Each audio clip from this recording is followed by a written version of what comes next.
फवाद साहब, आप भी जमान पार्क पर ही मौजूद हैं?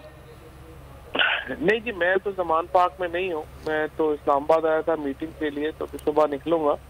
लेकिन ये बुनियादी मकसद जो है हुकूमत का, वो तो ये है कि ये तवज्जो हटाई रखे महंगाई के जो मामले थे, जो इन्होंने कल कारपेट बॉम्बिंग की है पाकिस्तान पे महंगाई की, कि आप देखें कि तकरीबन हर चीज ही जो है उसको आग लग गई है। सिर्फ 15 दिनों में ये जो चाय की कीमत से लेके और हर चीज ऊपर गई है। ये असल में इससे ध्यान हटाना चाहते हैं और रोजाना एक दुर्फतनी जो है वो छोड़ते हैं राना सनाउल्लाह, जिससे कि मीडिया जो है वो इसी में लगा रहे कि इमरान खान की गिरफ्तारी हो रही है, नहीं हो रही है, हो रहा है, वो हो रहा है, और जो असल मौजू है जिससे पाकिस्तान के अवाम की कमर टूट गई है वो डिस्कशन ना हो। अब इस वक्त भी जो केस है वो इतना फ्लिमजी है और उसकी इतनी हालात बदले हैं कि उसमें गिरफ्तारी की कोई तुक ही नहीं बनती। और इतने इस वक्त एक वो मुझे उम्मीद की, लेकिन ये राना सनाउल्लाह एंड कंपनी जो है ये क्या इस वक्त जमान पार्क को मॉडल टाउन बनाना चाहते हैं।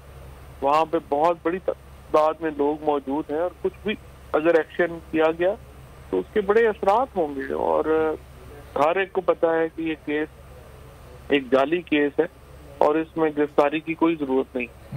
और फवाद साहब, इमरान खान साहब तो यकीन दहानी भी करा चुके हैं ना, उनके वकला तो अदालत में पेशी की यकीन दहानी करा चुके हैं कि वो पेश होंगे, सिर्फ सिक्योरिटी का इशू है।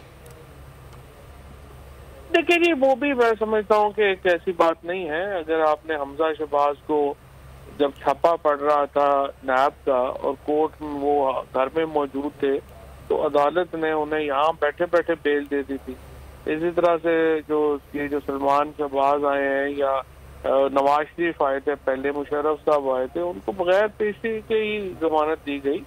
और ये कोई ऐसी बात नहीं, हमने कहा कि आप उस वीडियो लिंक से ले लें, आप पहले भेज दें। ये तो ऐसे ही इन्होंने अपने जो है हर बंदे के लिए कानून बदल जाता है।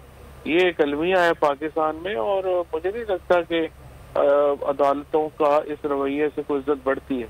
और एक जज साहब जो दूसरे जो कह रहे हैं कि मैं कंटेम्प्ट नोटिस जारी कर दूंगा, उन जज साहब ने जब मेरा हुक्म दिया कि पेश किया जाए और SHO ने जूते की नोक पे लिखा, उस SHO को तो अभी तक कंटेम्प्ट नोटिस दे नहीं सके, इस्लामाबाद पुलिस को तो कंटेम्प्ट नोटिस दे नहीं सके, इमरान खान को कंटेम्प्ट नोटिस देने की पड़ी हुई है उन्हें। तो ये एक रवैया है, इसकी जितनी मजम्मत की जाए उतना कम। लेकिन फवाद साहब, इन्हीं अदालतों से आपको भी जमानत मिली, शेख रशीद साहब को भी आज जमानत मिली, उसके बाद वो रिहा भी हो गए, तो यहीं से आप लोग को रिलीफ भी किसी ना किसी तौर पर मिल रहा है। ठीक है, लेकिन देखिए ना, नौयत होती है केस तो डिस्चार्ज होने चाहिए, जिनके में हम जमानत के ऊपर खुश हो जाए कि बड़ी जमानत मिल गई। शेख रशीद का क्या केस था जिसको 12 दिन उन्होंने अंदर रखा। ये जो अदालतों को तो इसका तो नोटिस लेके ये जो लोग ये मुकदमे कर रहे हैं उनको उल्टा लटकाना चाहिए। ये तो कोई बात ही ना हुई कि हम इस तरह से जिस तरीके से चल रहे हैं। ये तो पाकिस्तान में हमने अपने आइन का, फंडामेंटल राइट्स का इतना बेड़ा गर्क कर दिया है कि अब आप भी कह रहे हैं कि जी कोई नहीं, बेल मिल गई तो बड़ी तकलीफ में। सही, बहुत शुक्रिया फवाद चौधरी साहब, रात के इस पैरा आपने बोल न्यूज़ के लिए वक्त निकाला, आपकी कीमती वक्त का बहुत शुक्रिया। इमरान खान साहब की मुमकिन गिरफ्तारी इस वक्त जमान पार्क के बाहर जो सूरत हाल है उसके नतीजे में किसी भी वक्त ये एक्शन हो सकता है। फवाद चौधरी साहब भी अपने खदशात का इजहार कर रहे थे और इस वक्त वहाँ सूरत हाल है कि पुलिस की बड़ी भारी नफरी वहाँ पर मौजूद है। कई गाड़ियाँ पुलिस की वहाँ पर मौजूद हैं, एलीट फोर्स भी इसमें शामिल है, कैदियों वाली जो गाड़ी होती है वो भी वहाँ पर पहुँचा दी गई है। और इस तरह की किसी भी सूरत हाल से बचने के लिए और एक सीसा